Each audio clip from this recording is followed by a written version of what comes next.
Episode என்ன தெரியுமா? TV ரிமோட்ட காணோம். சரியாக 2 மணிக்கு India vs Australia cricket match நடக்க உள்ளது. நான் உங்களை மீண்டும் சந்திக்கிறேன். இந்தியாவுக்கும் ஆஸ்திரேலியாவுக்கும் நடுவுல மேட்ச். கடவுளே, இந்தியா தான் ஜெயிக்கணும். அது மத்தியானம் தானே ஆரம்பிக்குது. சோ அது வரைக்கும் நான் ஒரு குட்டி தூக்கம் போட போறேன். அப்பா, ஏன்பா அவங்க ராத்திரியில கேம் விளையாடுறாங்க? அவங்க ராத்திரியில கேம் விளையாடலப்பா. அங்க ராத்திரி இருக்கும்போது இங்க பகலா இருக்கும். உனக்கு சயின்டிபிக்கா எக்ஸ்பிளைன் பண்ணணும்னா, இதான் பூமியா? சயின்டிபிக்கா எக்ஸ்பிளைன் பண்ணணும்னா உலகம் எப்பவுமே சுத்திக்கிட்டே இருக்கும். சோ இந்த மாதிரி பூமி சுத்தும் போது இல்ல, நான் உடனே தூங்கி ஆகணும். அப்பதான் மேட்ச் ஆரம்பிக்கிறதுக்குள்ள எந்திரிக்க முடியும்.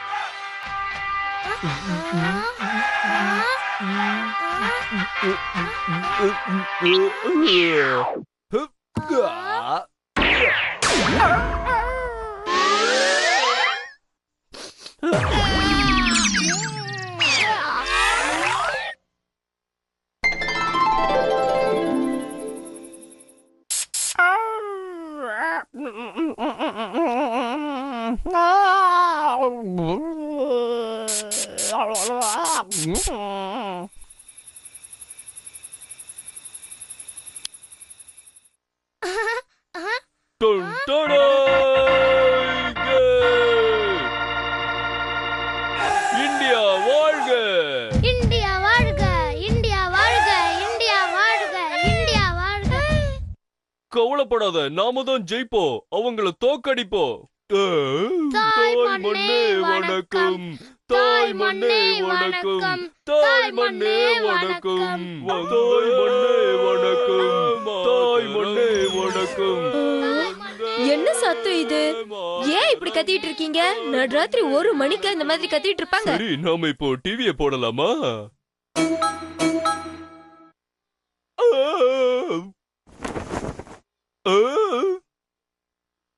ஐயோ, ரிமோட் எங்க போச்சு? இப்போ என்ன பண்றதுன்னு தெரியலையே. டிவி எப்படி ஆன் பண்றது? டிவி ஆன் பண்றதுக்கு ரிமோட் வேணும். மினி தான் அந்த பவர் பட்டனை உடைச்சிட்டாலே, உங்களுக்கு தெரியாதா? என்னது? கடவுளே, மேட்ச் இப்ப ஸ்டார்ட் ஆக போகுது. ரிமோட் கண்ட்ரோல் எங்க போச்சு? எங்க போச்சு? எங்க போச்சு? உடனே எனக்கு இப்போ ரிமோட் கண்ட்ரோல் வேணும்.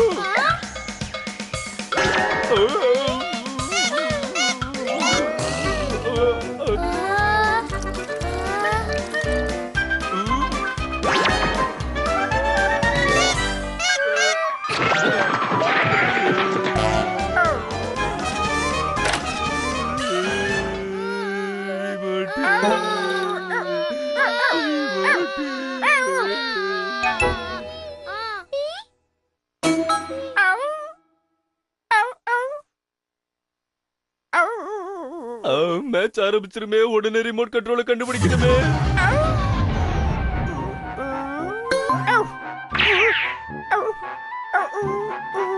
ரிமோட் அங்கதான் இருக்கு. ஆமா, அது அங்கதான் இருக்கு.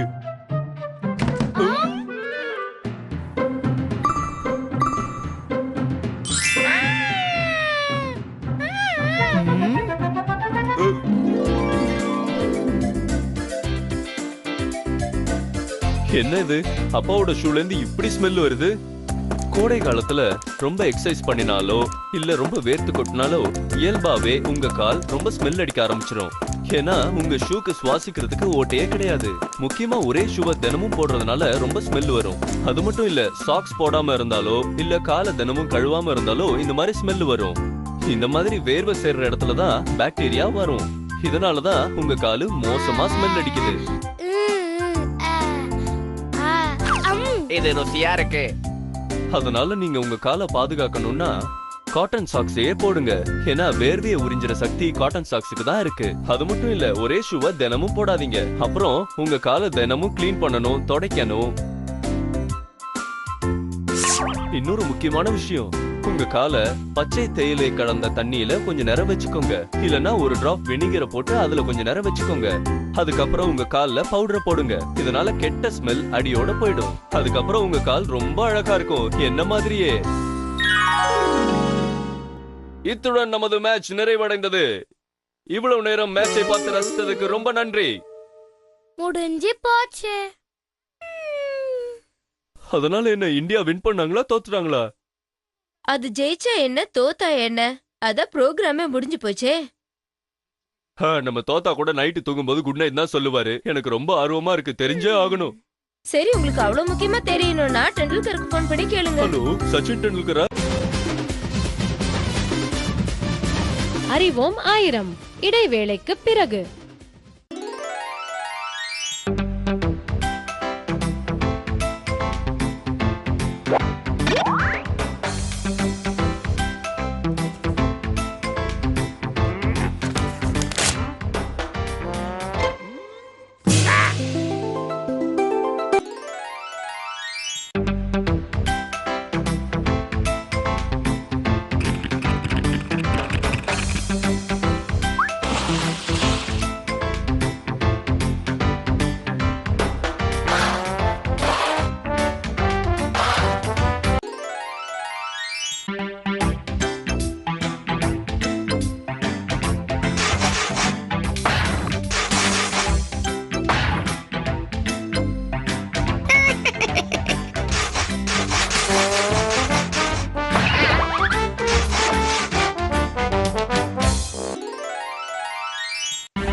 அறிவோம் ஆயிரம் தொடர்கிறது.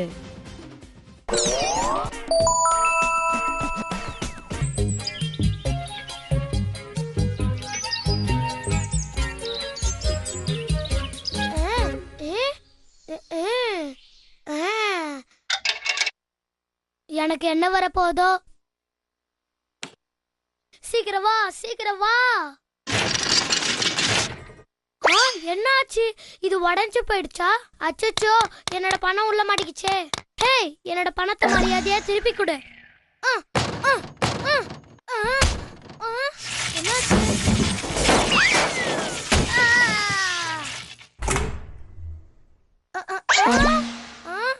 இது நிஜமாலே உடைஞ்சு போயிடுச்சு. இப்பெல்லாம் இந்த மிஷின் உடைஞ்சு போயிட்டே இருக்கு. வேஸ்ட்.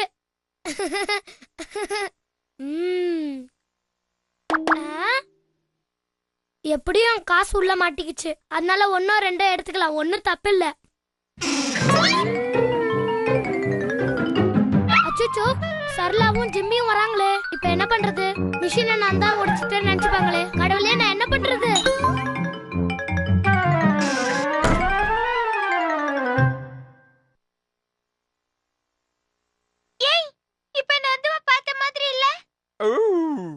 ஐயோ, எனக்கு தாகமா இருக்கு. உனக்கு தாகமா இல்லையா ஜிம்மி?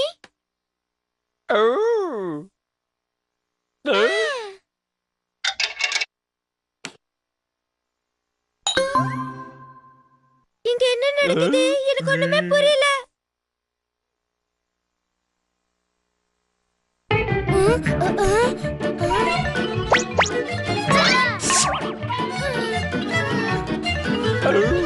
என்ன ஜிம்மி, காசு உள்ள மாட்டிக்கிச்சா?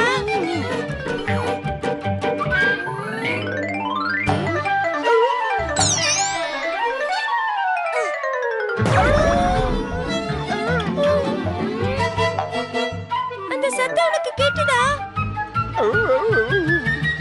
இது எங்க கேட்ட மாதிரி இருக்கு.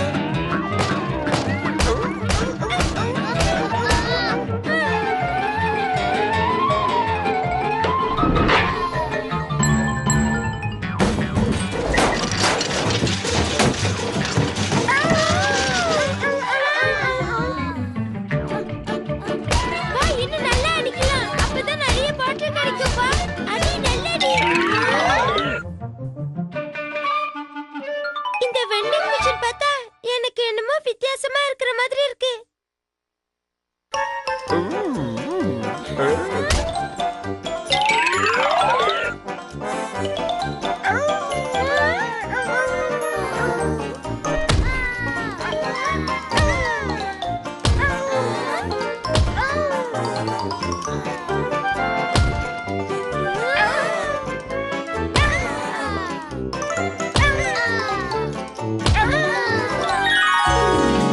மிஷினுக்குள்ள இருக்கும்போது தீபக் என்ன நினைச்சிருப்பான் சொல்லுங்க?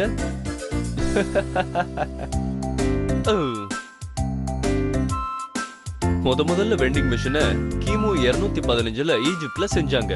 அதுல இருந்து புனித நீர் வரும்.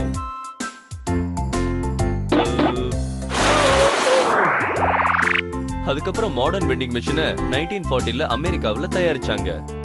அது ஆட்குறைப்பு செய்யறதுக்காக கண்டுபிடிக்கப்பட்டது. வெண்டிங் மிஷின் வைக்கிறது ரொம்ப காஸ்ட்லி. ஆனா ஒரு தடவை வச்சதுக்கு அப்புறம் அதை ஆபரேட் பண்றது ரொம்ப ரொம்ப ஈஸியான விஷயம். இப்பெல்லாம் வெண்டிங் மிஷின் எல்லா நாடுகள்லயும் வர ஆரம்பிச்சிருச்சு. எல்லாருமே அதை உபயோகப்படுத்த ஆரம்பிச்சிட்டாங்க. சின்ன வியாபாரில இருந்து பெரிய வியாபாரி வரைக்கும் வெண்டிங் மிஷினை யூஸ் பண்றாங்க. இன்னொரு விஷயம், உண்மையான வெண்டிங் மிஷின்ல மனுஷங்க நிக்கிற அளவுக்கு இடமே கிடையாது.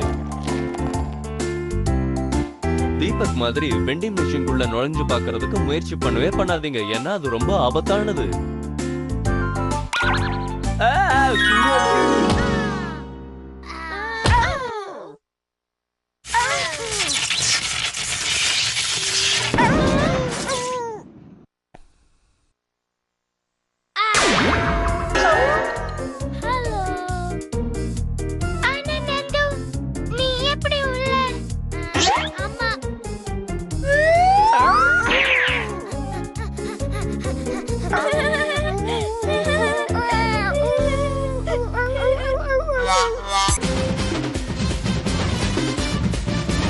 அறிவோம் ஆயிரம் இடைவேளைக்கு பிறகு.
அறிவோம் ஆயிரம் தொடர்கிறது. அம்மா வாமா போலாம். நான் சானியா மிஸ் பார்க்கணும். நான் வரமாட்டேன். இந்த மாதிரி எல்லாம் போய் பாக்குறது எனக்கு பிடிக்கவே பிடிக்காது. அது நாகரிகம் இல்ல. வாங்கம்மா சானியா மிஸ் பார்க்க போலாம். அவங்க என்னோட ஃபேவரட் பிளேயர்மா. நான் முடியாதுன்னு சொன்னல. இத பாருங்கம்மா. இந்த கிரீமை யூஸ் பண்ணா கண்ணு கீழ இருக்கிற சுருகு குறைஞ்சிரும். அதுக்கப்புறம் நம்ம சானியா மிர்சா மாதிரி அழகா ஆயிடுவீங்க. எனக்கு உடனே இதை ட்ரை பண்ணி பார்க்கணுமே. நந்து வா போலாம். நாளைக்கு சீக்கிரமா கிளம்பு. அம்மாடா அம்மாதான். உங்களையும் உங்க மக சுருக்கத்தையும் எனக்கு ரொம்ப பிடிச்சிருக்கு. நாளைக்கு நான் என்ன ட்ரெஸ் போட்டுக்கிறது? நான் ரொம்ப அழகா இருக்கணுமே. நந்து, இந்த நேரத்துல நீ என்ன பண்ணிக்கிட்டு இருக்க? காலையில சீக்கிரம் எழுந்திருக்கணும்ல. போய் படுத்து தூங்குப்பா. அம்மா, நீ இப்ப தூங்க போறியா இல்ல அம்மா மட்டும் தனியா போயிட்டு வரட்டுமா?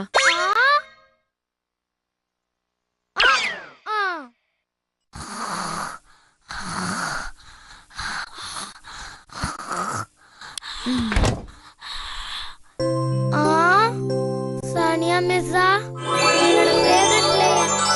உனக்காக நான் வர போறேன்.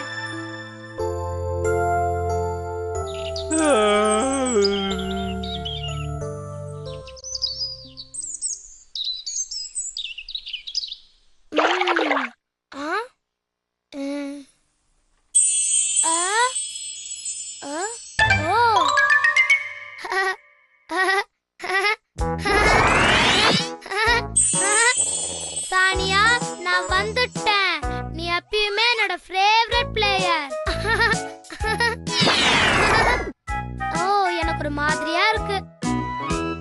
சானியா, சானியா, ஹாய் சானியா. நான் தான் தீபக். உன்னை பார்த்ததுல ரொம்ப சந்தோஷம். எல்லாரும் தள்ளுங்க, கொஞ்சம் வழி விடுங்க, வழி விடுங்க. நந்து சீக்கிரம் போ. வெரி குட், ஆட்டோகிராஃப் வாங்கிட்டல, சீக்கிரமா போலாம். தள்ளு நந்து, அம்மா பேசணும். நீங்க நிஜமாவே இந்த மாதிரி விலை உயர்ந்த மேக்கப் பொருள்லாம் யூஸ் பண்ணுவீங்களா? சானியா, விலை உயர்ந்த மேக்கப்.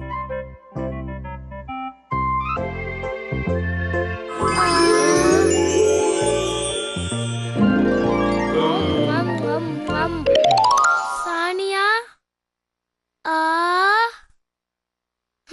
தரமாட்டேன்.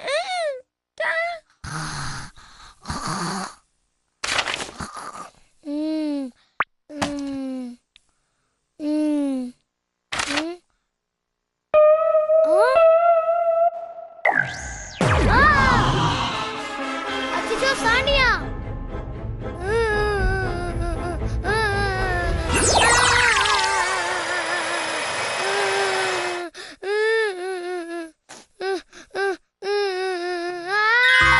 ஐயோ பாவம் நந்து, சானியா மிர்சாவோட ஆட்டோகிராஃப் கிழிஞ்சு போச்சு.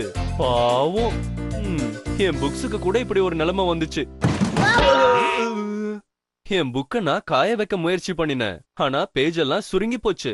ஆமா, உங்களுக்கு பேப்பர்லாம் எப்படி சுருங்கி போகுதுன்னு தெரியும்ல? தெரியலன்னா பேப்பர் எடுத்துட்டு போய் தண்ணியில வச்சு பாருங்க, தெரியும். பேப்பர் மரத்துல இருந்து தயாரிக்கப்படுது. ஆசிடையும் கம்மையும் எடுத்துக்கணும். இது ரெண்டுத்தையும் நல்லா மிக்ஸ் பண்ணா மரத்தை நல்லா ப்ளீச் பண்ணிடும். பாருங்க எவ்வளவு பளபளன்னு வெள்ளையா இருக்குது.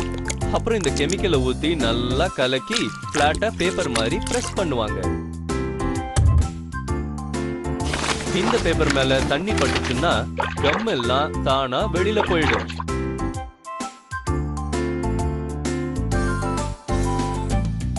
வாட்டர் பார்ட்டிகல்ஸ்ல இருந்து ஃபைபர் தனியா வந்துடும். அப்புறம் இதை நீங்க காய வச்சீங்கன்னா மறுபடியும் இதெல்லாம் கெட்டியா மாறிடும். அந்த கம்முனாலதான் இந்த பேப்பர் பிளாட்டா இருக்கு. அந்த கம்மு போயிடுச்சுன்னா பேப்பர் இஷ்டத்துக்கு சுருங்கி போயிடும். பழைய மாதிரி அந்த பேப்பர் மாறவே மாறாது. ஆனா இந்த சுருங்கி போன பேப்பரை நீங்க 2 டிஷ்யூ பேப்பருக்கு நடுவுல வச்சு அயன் பண்ணீங்கன்னா ஓரளவுக்கு பிளாட் ஆயிடும். ஆனா ஒரு முக்கியமான விஷயம், பேப்பரை எப்பவுமே ஈரமாக்காதீங்க, புரிஞ்சுதா?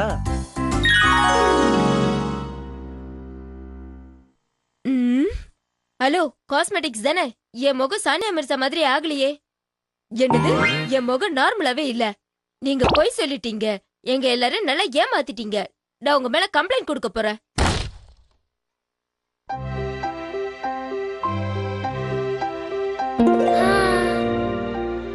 சானியா,